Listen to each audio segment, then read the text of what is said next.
এখানে যেটা নিয়ে আলাপ হয়েছে সেটা হচ্ছে প্রোটিন থেরাপি। আর একটা হবে হচ্ছে কতক্ষণ পরে যেটা নিয়ে আলাপ করবো সেটা হচ্ছে কি সেল থেরাপি। তো সেল থেরাপির একটা বিশেষ ধরন আছে যেটা আমরা ক্যান্সার সেলের জন্য ইউজ করি। ওটাকে বলে কার্টি সেল থেরাপি। আচ্ছা। তো দেখ বলতেছে যে আমাদের যে রিকম্বিনেন্ট ডিএনএ টেকনোলজি আছে এটা তো আমরা একদম বাচ্চাকালেই পড়ছি যে আচ্ছা আমরা কোনো একটা টার্গেট এর মধ্যে আহ, যে জিনটারে ইয়ে করতে চাই, একটা ক্যারিয়ার থাকবে। ওই ক্যারিয়ার এর মধ্যে আমরা আমাদের জিন যে জিনটা দরকার ওটা ঢুকাই দিব। পরে ওই জিনিসটা প্রলিফারেশন হবে। তাহলে ওই জিনটা এরপর যখন প্রকাশ পাবে তখন প্রোটিন প্রডিউস করবে। তো এই রিকম্বিনেন্ট ডিএনএ টেকনোলজি থেকে আমাদের insulin, human growth hormone, erythropoietin, clotting factors আরো যেগুলো আছে এগুলো তৈরি হচ্ছে। এখন প্রশ্ন হচ্ছে যে এইগুলো আসলে এগুলো তৈরি হয় কিভাবে। তো বলতেছে যে আমরা এটা স্টার্ট করি হচ্ছে কি ওয়ার্কিং সেল ব্যাংক। যে আমার কাছে একটা সেল ব্যাংক আছে, ওইটা থেকে একটা ভায়ালের মধ্যে একটা সার্টেন টাইপের কোষ আছে, আমরা জাস্ট খালি ওই কোষ ব্যাংকটা নিলাম। আবার এই ওয়ার্কিং সেল ব্যাংকটা ক্রিয়েট করা যায় হচ্ছে কি মাস্টার সেল ব্যাংক, যেটার মধ্যে আসলে সব ধরনের পুরা সেলের একটা ব্যাংক আছে সোজা কথা। তো এই দুটা নাম আমাদের মনে রাখলে কাজ হয়ে যাবে। তো একটা উদাহরণ দিছে যে সবচেয়ে বেশি যেই সেলটা ব্যবহার করা হয় বা সবচেয়ে বেশি ইউজ করা হয় হচ্ছে কি চাইনিজ হ্যামস্টার ওভারি সেল, যেটা এটা একটা ইয়ে দিছে।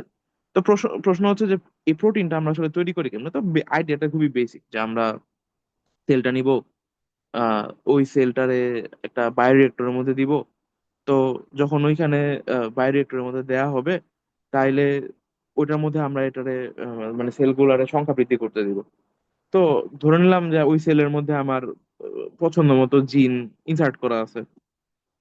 তো এই পছন্দ মতো জিন ইনসার্ট করার পরে যখন সেলগুলা বাড়বে, তখন ওইখান থেকে আমার ওই সেলগুলা পরে যখন ওই প্রোটিনটা সিক্রেশন করবে, ওই কালেক্টেড প্রোটিন গুলো আমরা ব্যবহার করব। এখন কথা হচ্ছে যে যে প্রোটিনটা তৈরি যে প্রোটিনটা তৈরি হয়েছে এটা তো তৈরি হয়েছে হচ্ছে কি একটা ইয়ের মধ্যে, এনভায়রনমেন্টের মধ্যে। এনভায়রনমেন্ট থেকে আমি কিভাবে জিনিসটাকে আলাদা করতে পারি। তো বলতেছে যে সেন্ট্রিফিউগেশন আমি ব্যবহার করতে পারি, ডেপথ ফিল্ট্রেশন বা যে এগুলার দুইটা একসাথে মিলে আমি ইউজ করতে পারি। তো জ- এগুলো করার পরে যেটা ক্লিয়ার হবে ওটাকে সুপার নেটেন্ট বলে। তো ওইটা কিছু ক্রোমাটোগ্রাফি স্টেপস এর থ্রুতে মানে এরপর আমরা ওই প্রোটিন গুলো আলাদা করতে পারি। কারণ ক্রোমাটোগ্রাফি কি ছিল যে আমরা আমাদের আহ ইয়ের অর্গানিক মলিকিউলস কেমনে আমরা ইয়ে থেকে আলাদা করতে পারি, এটাও টেকনিক তো ছিল হচ্ছে ক্রোমাটোগ্রাফি। আচ্ছা। তো এরপর ওইখান থেকে আমাদের আরো ফার্দার প্রসেসিং হইতে পারে, যাতে ইনএক্টিভেট মানে ইনএক্টিভ জিনিসপত্র যেগুলো ভাইরাল কন্টামিনেন্টস এগুলো যাতে সরাই ফেলতে পারি। তারপর এটা একটা উদাহরণ দিচ্ছে যে এন্ডোজেনাস রেট্রোভাইরাস লাইক পার্টিকলস যেগুলা ওই সিএইচও সেলের মধ্যে থাকে, ওই চাইনিজ হ্যামস্টার ওভারি সেলের মধ্যে। তো এই ইয়েটা প্রোটিনটা যখন মানে তৈরি হয়, এইটার মধ্যে এডিশনাল কম্পোনেন্ট হিসেবে সল্টস এন্ড সুগার অ্যাড করা হয়, যাতে জিনিসটা স্টোর করতে সহজ হয়, স্টেবিলিটি থাকে। ঠিক আছে। তো এরপরে এই জিনিসটাকে ফাইনালি স্টেরিলাইজ করা হয়। তো এটা স্টেরিলাইজ করতে গিয়ে 0.1 মাইক্রোমিটার একটা ফিল্টারের ভিতর দিয়ে পাস করানো হয়। তো এরপরে রেফ্রিজারেশন বা ফ্রোজেন টোজেন করে রাইখা দিয়ে এটা রেখে দেওয়া হয় যাতে করা যায় আর কি। তো এটা হইতেছে গিয়ে আমাদের প্রসেসটা। এখন এইটার দুই ধরনের ইয়ে ছিল, একটা হচ্ছে গিয়ে আপস্ট্রিম প্রসেস, একটা হচ্ছে গিয়ে ডাউনস্ট্রিম প্রসেস, যেটা ইয়ের মধ্যে আসছিল। তা আপস্ট্রিম প্রসেসটা কি হয়েছে যে ওয়ার্কিং সেল ব্যাংকের থেকে বড় মানে আরো মানে প্রলিফারেশন হইতে হইতে হইতে বড় ইয়ের মধ্যে গেছে এবং ফাইনালি রিয়েক্টরের ভিতরে ইয়ে করছে। আর ডাউনস্ট্রিম প্রসেসটা ডাউনস্ট্রিম প্রসেসের মধ্যে আমরা কি করতেছি, প্রথমে জিনিসটা ফিল্ট্রেশন করতেছি বা মানে ক্লিয়ার করতেছি। তারপরে এই জিনিসটার পিউরিফিকেশন করতেছি, ফিল্ট্রেশন করে তারপর ফাইনালি হচ্ছে গিয়ে ফিনিশিং এর মধ্যে যাচ্ছে আর কি। তাইলে ও আচ্ছা, এটা আসলে দুইটা স্টেপ আর কি। সরি, আমি একটা জিনিস বলতে ভুল করছি। তো আপস্ট্রিম প্রসেসটা যখন শেষ হলো তারপর আমি ডাউনস্ট্রিমে যাচ্ছি। তো ডাউনস্ট্রিমের মধ্যে এগুলোর ক্লারিফিকেশন, পিউরিফিকেশন, ফাইনাল ফিল্টার এবং শেষ পর্যন্ত আমি একটা ফাইনাল ফিনিশের দিকে নিয়ে গিয়ে ওই যে ফিনিশ প্রোডাক্টটা এটা আমি ইয়ে দিব।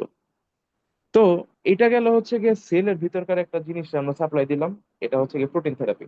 এবার আমাদের পুরো আস্ত সেলটারও প্রয়োজনে সাপ্লাই দেওয়া লাগতে পারে। তো এই জিনিসটা আমরা বলি হচ্ছে গিয়ে অ্যালোজেনিক সেল থেরাপি।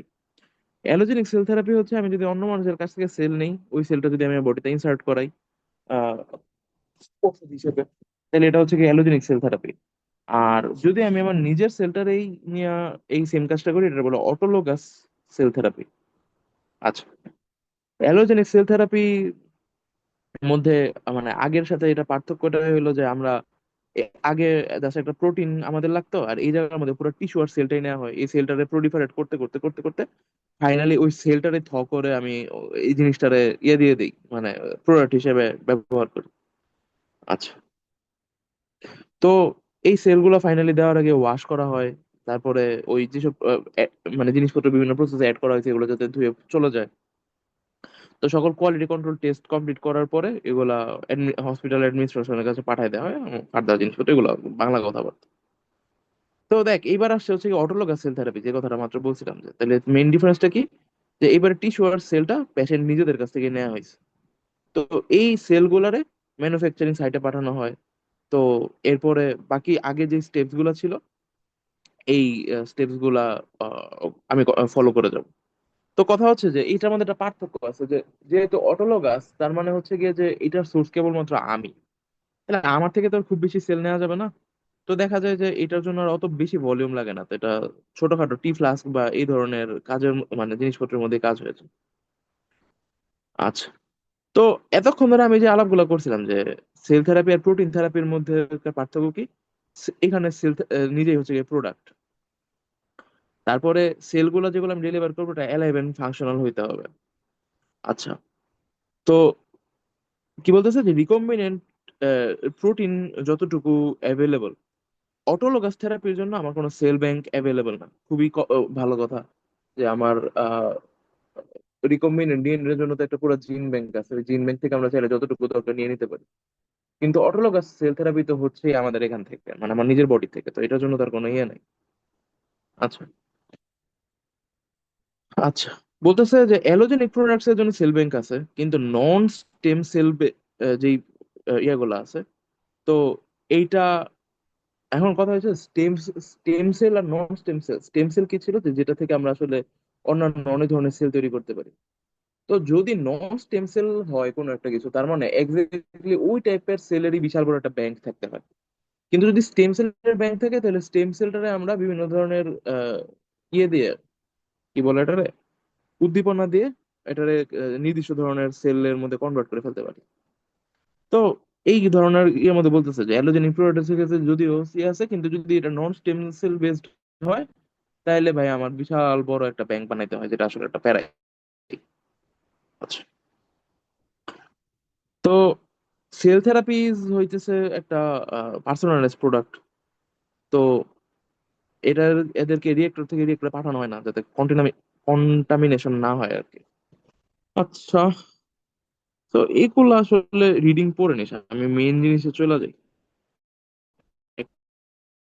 কার্টি এবার আসি, সেল থেরাপির একটা ইয়ে দিছে, এটা হচ্ছে কি কার্টি রিসেপ্টর, কাইমারি অ্যাডেনিন রিসেপ্টরের কাজটা কি, ক্যান্সার সেলের গায়ে এই, আচ্ছা, আমাদের যে টি সেল থাকে, ওই টি সেল ক্যান্সার সেলের মারতে পারে না। তাইলে আমরা করি কি, টি সেলের গায়ে একটা রিসেপ্টর লাগাবো, যেটা নাম হচ্ছে কি কার, সিএআর যেটা। তাহলে ওই ধরনের টি সেলকে আমরা বলবো হচ্ছে কি কার টি সেল। ওই কার টি সেলটা ক্যান্সার সেলকে ধরবে, ধরে এটা মেরে ফেলতে পারবে। তাইলে এটার প্রসেসটাকে আমি যদি একটু আগে প্রসেসটার আইডিয়া দিই, কি করব, আমি আমার বডি থেকে আগে রক্ত নিব। রক্ত থেকে আমি টি সেলকে একটা ডব্লিউবিসি, তাইলে ডব্লিউবিসি থেকে আমাকে আলাদা করতে হবে। তাহলে ডব্লিউবিসি আলাদা করলাম, ডব্লিউবিসি এর মধ্যে সবকিছু আসবে, এটা থেকে আমি টি সেলকে আলাদা করব। ওই টি সেলটাকে আমি জেনেটিক্যালি মডিফাই করে এটার মধ্যে যাতে ওই ক্যান্সারের এটা আসে, যাতে ওই কি নামটা তো আমি নিজে মাত্র বলে নিজে ভুলে গেছি। আচ্ছা, সামনে গেলে পাবো। তো ওই কার নামের যেই ইয়ে রিসেপ্টরটা আছে, ওই রিসেপ্টর কাইমেরিক অ্যান্টিজেন রিসেপ্টর, তো ওই রিসেপ্টরটা যাতে গ্রো করে এটার ব্যবস্থা আমরা করব। তারপর আমরা সেলগুলোর প্রলিফারেশন করব। তারপরে এই জিনিসটা নিয়ে আমরা বডির মধ্যে দিয়ে দিব। এই পর্যন্ত কি বুঝছিস?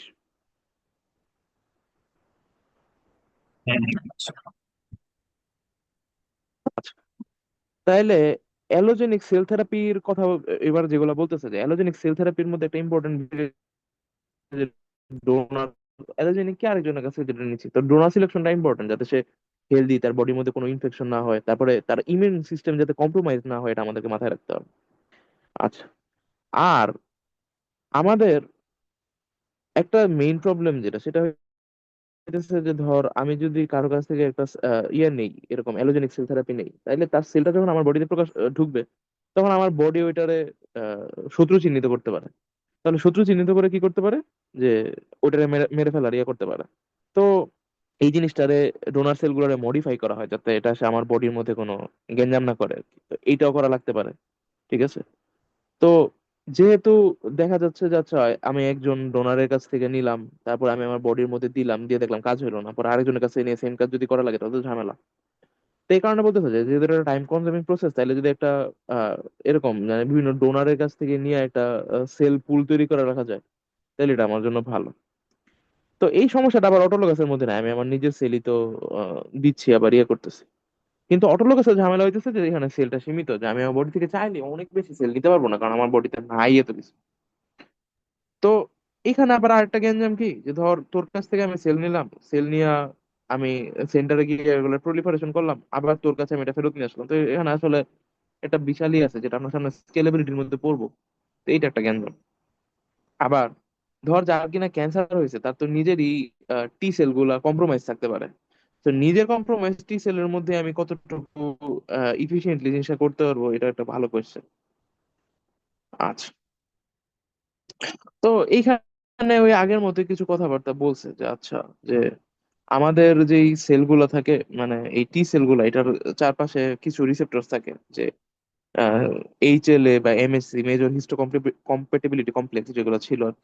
এখন MSC 1 আর MSC 2 পাথওয়েতে আমরা পড়ছিলাম, কথা হইতেছে এই এইচএল এর বিভিন্ন জনের শরীরের এইচএল এর ইয়েগুলো বিভিন্ন রকম হয়। পলিফর্ম, এটা কি কি জানি বলে, পলিমরফিক, হ্যাঁ পলিমরফিক। তো দেখা যায় যে তোর শরীরের ইয়ের সাথে আমারটা মিলবে না। তাইলে এই ম্যাচিং যদি না হয়, তাইলেও কি হইতে পারে যে আমার ইমিউন রেসপন্স তৈরি হইতে পারে। তো এইটা একটা গেল। তো এরকম কিছু কথাবার্তা যে কি কি কারণে ঝামেলা হইতে পারে, এরপর একটা আলাপ দিছে যে, তো বলতেছে যে আমরা একটা প্রি স্টিমুলেশন দিতে পারি, সেটা কি, যেটা ইমিউন সেল মোবিলাইজিং কম্পাউন্ড। এটা একটা উদাহরণ হচ্ছে সাইটোকাইন গ্রানুলোসাইড কলোনি স্টিমুলেটিং ফ্যাক্টর আর কি। তো প্রোডাকশন বাড়ানোর জন্য, মানে যে টি সেলগুলোটার প্রোডাকশন বাড়ানোর জন্য এই ইমিউন সেল মোবিলাইজিং কম্পাউন্ডের প্রয়োগ যদি আমরা করি, তাহলে দেখা যাবে যে আমাদের টি সেলের প্রোডাকশন বেড়ে গেছে। গেল।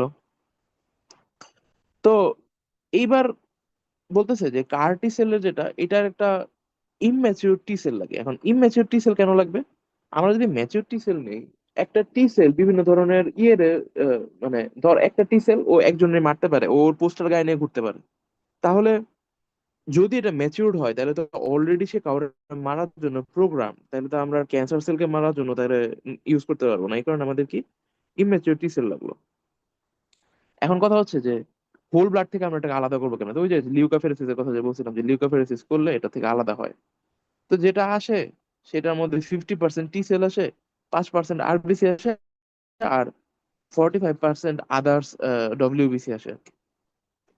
এখন এগুলারে যখন আমি ইয়ে করব, মানে ফ্রিজ করে রাখবো, তো এটার মধ্যে ক্রায়োপ্রোটেক্টেন্ট দেওয়া লাগে, ডাইমিথাইল সালফোক্সাইড, এটা একটা উদাহরণ, যাতে ঠান্ডা এগুলো নষ্ট না হয়ে যায়। গেল। তো বলতেছে যে প্রোডাক্টের পিউরিটি আর ইল্ডের একটা ট্রেড অফ আছে। প্রোডাক্টের পিউরিটি কিরকম, আমার তো টি সেল দরকার ছিল, আমি এটা পাইছি মাত্র 50%। তাইলে আমি যদি বেশি পিওর বানাইতে চাই, তাহলে দেখা যাবে কি যে আমি আমার বডি থেকে অত বেশি সংখ্যক টি সেল নিতে পারবো না। আর যদি অনেক বেশি সংখ্যক নিতে চাই, তাহলে দেখা যাবে যে আমার জিনিসপত্রের মধ্যে এরকম মানে টি সেলের পার্সেন্টেজ কম। তো এই জিনিসপত্রগুলোকে আমরা আহ, মানে পরে সেপারেশনে নিয়ে যায় যাতে টি সেলটাকে আলাদা করা যায়। তো এটা ফিজিক্যাল বা কেমিক্যাল মেথডে ইয়ে করা যায়, দুই ভাবেই করে। একটা হচ্ছে কি ফিজিক্যাল মেথড, তো ওইটার মধ্যে কি করে ডেনসিটি গ্রেডিয়েন্ট সেন্ট্রিফিউজেশন করে, এটা একটা। তারপর আহ হ্যাঁ, তো এটা থেকে dead cell, red blood cell এগুলো আলাদা করে ফেলা যায়। তো এই ডিজিএস করার জন্য পলিস্যাকারাইড একটা সলিউশন নেওয়া হয়, যেটার নাম হচ্ছে কি ফিকল আর কি। ওই ফিকলটা প্লাজমা লিম্ফোসাইটের থেকে ঘন, কিন্তু রেড ব্লাড সেল আর সেল, যে মরা সেলগুলা এগুলা থেকে হালকা। তো দেখা যায় এগুলা তাদের ঘনত্বের কারণে নিচে পড়ে থাকে, এগুলা জাস্ট ফেলে দেওয়া যায়, এই টাইপের। তো এই কারণে আমরা মানে যেহেতু কার্টি সেল ম্যানুফ্যাকচার করতে চাই, এইখানে আমরা peripheral blood mononuclear cell fraction যেটা, তো এই ফ্র্যাকশনটার মধ্যে টি সেল সবচেয়ে বেশি থাকে। তো আমরা এই জিনিসটা নিয়ে ইন্টারেস্টেড বেশি, তো আমরা ওই জিনিসটা রাখতে চাই। এরপর কেমিক্যালি, মানে এতক্ষণ যেটা করলাম এটা তো ফিজিক্যাল, এবার কেমিক্যালি আমরা যেটা করব সেটা হচ্ছে আমরা আও ওইটা দেখ, আমার এটা হচ্ছে কি টি সেলটা, তো টি সেলের একটা ইয়ে আছে CD3 রিসেপ্টর। ওই রিসেপ্টরটার মধ্যে যেই অ্যান্টিবডিটা বাইন্ড করতে পারে সেটা হচ্ছে কি CD3 অ্যান্টিবডি। তো আমরা করি কি, ম্যাগনেট লাগাই দেই ওই অ্যান্টিবডির মধ্যে। তো ওই ম্যাগনেট লাগাই দেওয়া অ্যান্টিবডিটারে আমরা যদি এটার মাঝখানে গিয়ে লাগাই দিই, তাহলে দেখা যাবে কি অন্যান্য সেলগুলোর বাদ দিয়ে সে শুধুমাত্র টি সেলগুলোর সাথে গিয়ে অ্যাটাচ হয়েছে। তারপর আমরা করি কি যে একটা ম্যাগনেট যদি যদি ধরি, তাহলে কি হবে, ম্যাগনেটিক বিট গুলো ওই টি সেল গুলোকে আলাদা করে নিয়ে আসবে, বাকি সবকিছুকে আমরা ফেলে দেবো। তো এটা হচ্ছে কি ম্যাগনেটিক সেলের আইসোলেশন। আচ্ছা। তো আমি যেটা কি ছিল আমি কি তোর সবগুলো তোর ছবি। হ, হ, আমার বোন আছে। আচ্ছা, ওকে, তাইলে এটা আমরা বলে ফেলছি এখানে যা যা ছিল। তো এরপরে এখন কথা হচ্ছে যে এখন যে ম্যাগনেটিক গুলো লাগানো আছে, এখন তো এই ম্যাগনেটিক গুলো ছুটাইতে হবে। তো এটা দুই ধরনের ইয়ে করা যায়, একটা হচ্ছে কি ইলুশন বাফার নামের একটা ইয়ে আছে, এটা যদি দেই তাইলেও ম্যাগনেটিক গুলো ছুটে আসে, ম্যাগনেট গুলা। আবার সমস্যা হলো আরেকটা বিষয় হচ্ছে যে আমরা যদি ফার্দার কাজগুলো চালাতে থাকি, তাহলে দেখা যাবে আস্তে আস্তে বিট গুলো আস্তে আস্তে নিজেই ওয়াশ হয়ে চলে আসে, এটা একটা উপায়। তো এখন টি সেল আমরা পাইছি, টি সেলটার আমি এখন অ্যাক্টিভেশন করব। অ্যাক্টিভেশন কেন করব, কারণ আমরা একটা প্রিমেচুর সরি ইমেচুর নিছিলাম, এইটারে ক্যান্সারের ওই ইয়ের মতো করে, যাতে ওই কার্সিনোজেনিক ইয়েটা থাকে, কাইমেরিক, ওই কার্ডটা যাতে থাকে, এটা দিয়ে আমরা ইয়ে করব। তো বিভিন্ন ধরনের সাইটোকাইন্স ব্যবহার করা হয়, যেটা interleukin 2, major histo compatibility complex 2, CD80। তো এই এগুলো কয়েকটা ইয়াতে আছে যে MHC2টা CD3 রিসেপ্টরের মধ্যে বাইন্ড করে, আর CD80 CD28 এর মধ্যে বাইন্ড করে। তো এই এম তো এই MHC2 আর CD80 যেগুলো বাইন্ড করছিল, এদেরকে মনোক্লোনাল অ্যান্টিবডি দিয়ে আমরা ইয়ে করি, সরাই দেই। তো ওরা এসে ওই অ্যান্টিবডি গুলা কি করে, CD3 আর CD28 এর মধ্যে বাইন্ড করে, যেটা ওই পরে ম্যাগনেটিক বিটস এর সাথে মিলানো হয়, যেটা এতক্ষণ ধরে আমরা পড়লাম আর কি। তো এই অ্যাক্টিভেশন মানে ইয়া করার পরে এই জিনিসটা অ্যাক্টিভেটেড হইলো, মানে আমার টি সেলটা তখন অ্যাক্টিভেটেড হয়ে গেছে জিনিসটা অ্যাড করার পরে। যে আগে কি ছিল, যে আমার MHC ছিল, CD80 ছিল, এই দুইজনকে সরাই দিয়ে আমরা দুইটা অ্যান্টিবডি নিয়ে আসছি। ওই অ্যান্টিবডিটা ম্যাগনেটিক বিটের মধ্যে ছিল, তো অ্যান্টিবডিটা এটা তোমার সাথে অ্যাটাচ হওয়ার কারণে সে সিগন্যাল দিয়েছে, টি সেলটা কি হয়েছে, ম্যাচিওর হয়েছে। এখন টি সেলের মধ্যে আমার একটা রিসেপ্টর দরকার স্পেশাল, সেটা ছিল আমাদের কার রিসেপ্টরটা। তাহলে কার রিসেপ্টরটা আমরা কেমনে ইয়ে করব, তো আমরা একটা লেন্টি ভাইরাসে করে মানে লেন্টি ভাইরাস হচ্ছে আমাদের ভেক্টরটা। তো ওই লেন্টি ভাইরাসের ভিতরে আমরা ওই যেই জিনটা দরকার এটা দিয়ে দিব। ওই জিনটা গিয়ে ওই টি সেল গুলোর মধ্যে গিয়ে ধরবে। টি সেল গুলোর ভিতরে ঢোকার পরে টি সেল গুলোর জিনের মধ্যে গিয়ে যখন চেঞ্জ হবে, তখন গিয়ে কি হবে যে আমাদের ফাইনালি ওই টি সেলের মধ্যে ওই কার ইয়াটা তৈরি হবে। তো বলতেছে যে এই প্রসেসটা হচ্ছে কি আমাদের টোটালি এর মধ্যে সবচেয়ে দামি প্রসেস আর কি, যে আমরা যদি লেন্টি ভাইরাসের দামটা কন্ট্রোল করতে পারি, তাহলে দেখা যায় যে আমরা, তাহলে আমাদের দামটা মোটামুটি কম পড়ে বা কন্ট্রোলে থাকে। তো এখানে একটা মাল্টিপ্লিসিটি অফ ইনফেকশন আছে, যেটা বলে ভাইরাস টু সেল রেশিও আর কি, যে আমরা একটা সেলের জন্য কয়টা ভাইরাস দিব, মানে ওই লেন্টি ভাইরাসের কথা বলতেছি যাদের আমরা ভেক্টর হিসেবে পাঠাইছি। তো 0.5 থেকে 5 মাল্টিপ্লিসিটি অফ ইনফেকশন থাকে। তার মানে কি 0.5 যদি হয়, তাহলে একটা ভাইরাস পার্টিকেল থাকে দুইটা সেলের জন্য। তো ওকে, তো যদি বেশি ভাইরাস থাকে তাইলে সেলের ভায়াবিলিটি কমে যেতে পারে, যদি এফিসিয়েন্সি বাড়ে। তো আমরা এটার জন্য অপটিমাল একটা ইয়া খুঁজি। তো এরপর হচ্ছে কি অ্যাসেপ্টিক, তাহলে আমার তো জিনিসপত্র গুলারে একদম ইয়া রাখতে হবে, মানে যাতে কোনো কন্টামিনেশন না হয়। তাহলে সিস্টেমটা করে লাগে, তাইলে কন্টামিনেশন। তো এরপরে হচ্ছে গিয়ে কি যে আমাদের যে সেলগুলো তৈরি হয়েছে, তো তো মানে আমরা তো টি সেলটার একদম যেমন দরকার ছিল, আমরা এই জিনিসটা কি দরকার, প্রলিফারেশন দরকার। তো বলতেছে যে এটা মানে অ্যাডিডানকে একটা ট্রের মধ্যে সেলগুলার আমি লাগাই দিব, তারপর এখান থেকে প্রলিফারেশন হবে। আর সাসপেনশন কি, যে আমি একটা আহ, দ্রবণের মধ্যে সেলগুলারে দিব, ওইটার মধ্যে সেলগুলা বাড়তে থাকবে। তো এইটা কোনটা করবো, এটা সোর্স সেল টাইপের উপর ডিপেন্ড করে। ঠিক আছে, গেল। তো এই জিনিসপত্র গুলাই আমরা করছি এতক্ষণ। তো এরপর হচ্ছে কি সেল ফ্রিজিং। সেলটারে ফ্রিজ করতে গেলে কি কি চ্যালেঞ্জেস থাকে। তো ফ্রিজ যদি আমরা করি তাহলে সেলের মেটাবলিজম কমে যায়, তখন সেলটা বেশি দিন বাঁচে। কিন্তু ফ্রিজের করতে গেলে ভিতরে স্ট্রেস বাড়ে, কারণ দেখা যায় যে সংকুচিত হচ্ছে, টেনসাইল ইয়ে আছে, আবার ভিতরে যদি আইস ফর্ম করে তাহলে আইসের একটা খোঁচাখুচির ইয়ে আছে। তো এখানে দুটা মেইন চ্যালেঞ্জ আছে, একটা হচ্ছে কি সলিউটের কনসেন্ট্রেশন ইফেক্ট, একটা হচ্ছে আইসের ক্রিস্টাল ফর্মেশন। এটা আমরা একটু বলতেছি। তো দেখ, সিম্পলি সেল ফ্রিজিং যদি আমরা একটু স্লোলি করি, স্লোলি করলে হয় গিয়ে কি, সেলের থেকে পানিটা বের হয়ে যেতে পারে।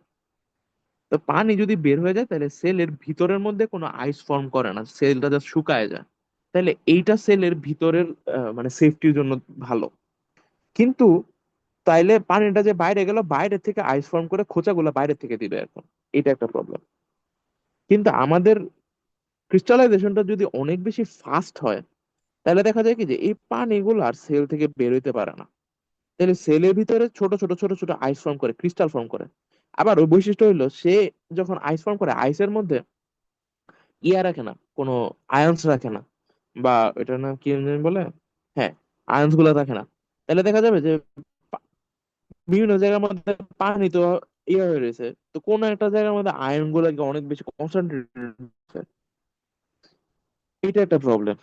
আবার ভিতরের যেই ইয়েগুলো আছে, আইস গুলো আছে, এগুলো আমার সেলটারে রাপচার করে ফেলতেছে। তো এটাও একটা পার্ট।